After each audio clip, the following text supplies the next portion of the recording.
Okay, while mopping the floor, maraming ihi ang mga aso. Okay, mag-usap po tayo, no? Kasi, gusto ko lang po magtanong sa inyo.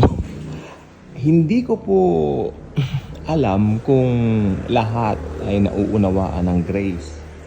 Kasi isang tanong lang po para maunawaan yan. Or should I say, malaman sa mga sarili-sarili natin na nauunawaan natin. Ito yung tanong, ilang kasalanan ang binayaran ni Jesus para sa atin? Isa lang ang sagot, all. Pag sinabing all, ano ito? Ano ang sakop nito? Ano ang naaabot nito? Past, present, future. Alam niyo po ba, minsan may kausap ako, sabi ko, lahat ng kasalanan mo bro, binayaran na. Paano yun? Kanina umaga nagmura ako kanya. Preso po ito, nakakulong. So, ministry sa jail. Kanina po, pastor, nakapagmura ako. Munti ko nang sapakin tong inmate ko. Napikon ako. Pati ba yun? Aba, oo. Bakit? Ina-underestimate mo ang Lord, kako? Alam mo ba nung nakapako ang Lord sa cross, kako? Lahat nakita niya na. Lahat ng kasalanan mo nilagay na sa kanyang katawan. Kaya nga iniwan siya ng God the Father, di ba? Di ba? Alam niyo po ang God the Father at saka God the Son. Grabe po ang ano niya, ng fellowship niya.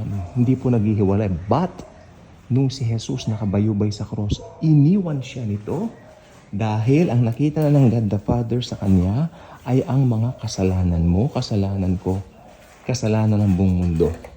Okay? Ito po ay wag na wag nating i-underestimate. May gusto po akong sabihin po sa inyo. Nakakakulo po ng dugo ito. Kumukulo ang dugo ko. Kaya ko po ito iblinag. Talaga po naman. Merong isang nag-comment sa isang group chat, no? Na hindi naman nakalagay lang user siya. User lang siya. Pero yung name niya hindi naman niya binanggit. Pero sapat siya ng sapat sa mga usapan Kasi Grace yung group chat. Grace siya. Biglang nagsabi, ay, hindi sapat yung ginawa ni Jesus.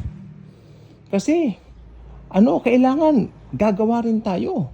Ang binayaran ng daw, makinig po, ang binayaran ng daw ni Jesus, yung past. Pero yung future daw, at saka yung kasalukuyan mo, it's up to you kung paano mo ito tatrabahuhin. Tandaan nyo hindi sapat yung ginawa ni Jesus. Talagang binabaligtad po niya yung gospel. And I hope this person was just joking.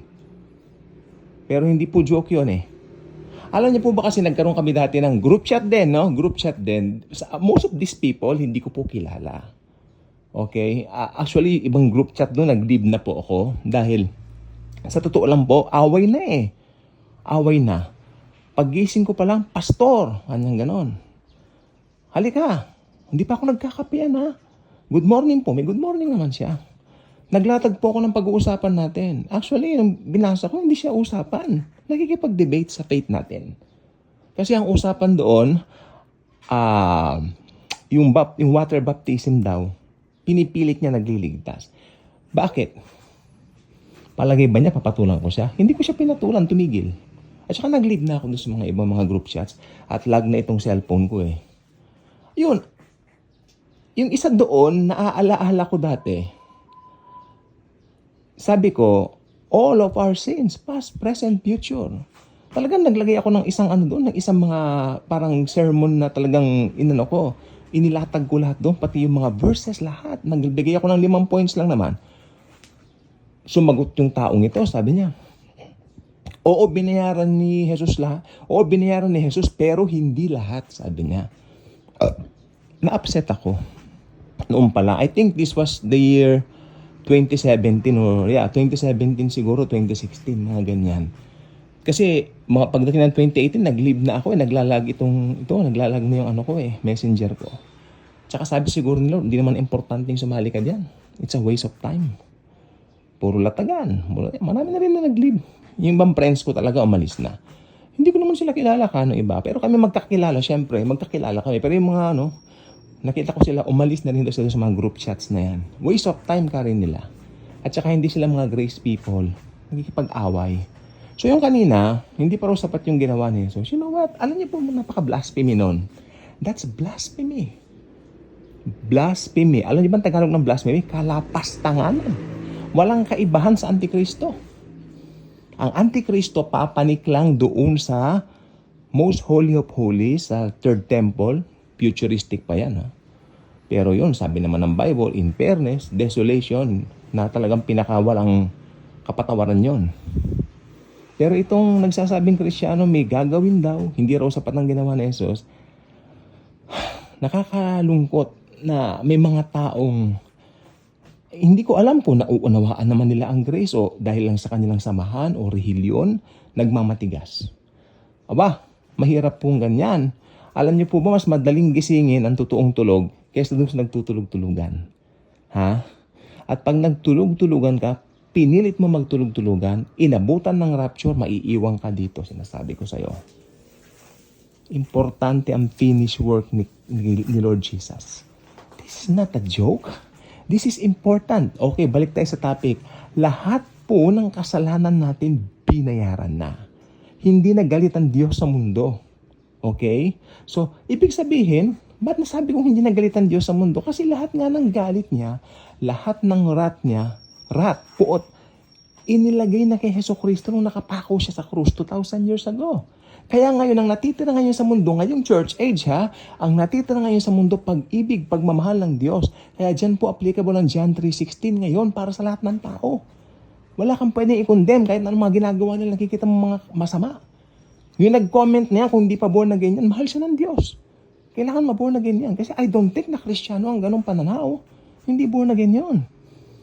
Sasabihin mong kulang ang ginawa ng Panginoon, that's blasphemy. Nakakainit ng ulo bilang isang Kristiyano kasi wala tayong ibang purpose kundi itaas, i-bless ang ginawa ni Jesus sa buong mundo. It's so blasphemous. It's not a joke. OMG, it's very serious. It will lead you to hell.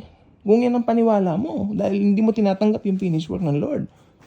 Kaya may mga ganitong gawain ng Panginoon dito sa YouTube na rin.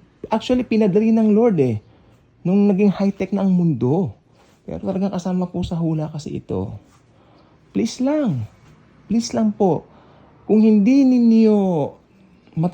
kayo naniniwala ng gano'n, huwag kayong magko-comment ng ganyan kasi parang ipinagkakalat nyo pa yung false beliefs ninyo na parang pinagmamalaki nyo pa na binablaspheme nyo ang Panginoon.